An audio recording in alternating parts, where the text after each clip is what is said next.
বাংলাদেশ যদি আলেম ওলামাদের দেশ হয়ে থাকে, বাংলাদেশ যদি নবী করিম সাল্লাল্লাহু আলাইহি ওয়াসাল্লামের প্রেমীদের দেশ হয়ে থাকে, বাংলাদেশে যদি এত ইমানদার ব্যক্তিগুলো থেকে থাকে, তাহলে আমার প্রশ্ন এখানে, তেজগাঁওতে কি একটাও কি নবী করিম সাল্লাল্লাহু আলাইহি ওয়াসাল্লামের প্রেমী যুবক নেই? একটা কি নবী করিম সাল্লাল্লাহু আলাইহি ওয়াসাল্লামের প্রেমী বান্দা নেই? একটা কি আল্লাহ তাআলার বান্দা নেই? তেজগাঁও থানাতে কীভাবে নবী করিম সাল্লাল্লাহু আলাইহি ওয়াসাল্লামকে কটূক্তিকারী ব্যক্তি এখনও জীবিত থাকে? কসম খোদার, হে আল্লাহ, তুমি আমাকে মাফ করে দিও, তুমি আমাদের সবাইকে মাফ করে দিও। নবী করিম সাল্লাল্লাহু আলাইহি ওয়াসাল্লামকে কটূক্তি করা ব্যক্তি এখনও দুনিয়াতে বেঁচে আছে। তোমাকে নিয়ে কটূক্তি করা ব্যক্তি এখনও দুনিয়াতে বেঁচে আছে।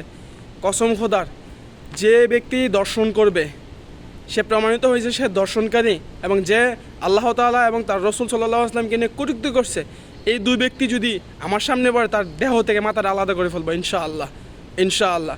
আর আমি প্রকাশ্যে বলতেছি, যদি কোনো ব্যক্তি নবী করিম সাল্লাল্লাহু আলাইহি ওয়াসাল্লামকে নিয়ে কটূক্তি করে, কিংবা কোনো ব্যক্তি প্রমাণিত হয়েছে দর্শনকারী হয়ে, তাহলে এই দুই ব্যক্তির মাথাকে আলাদা করে ফেলবেন। সম্পূর্ণ দোষ আমি আমার নিজের কাঁধে নেব। আমি প্রকাশ্যে বলতেছি।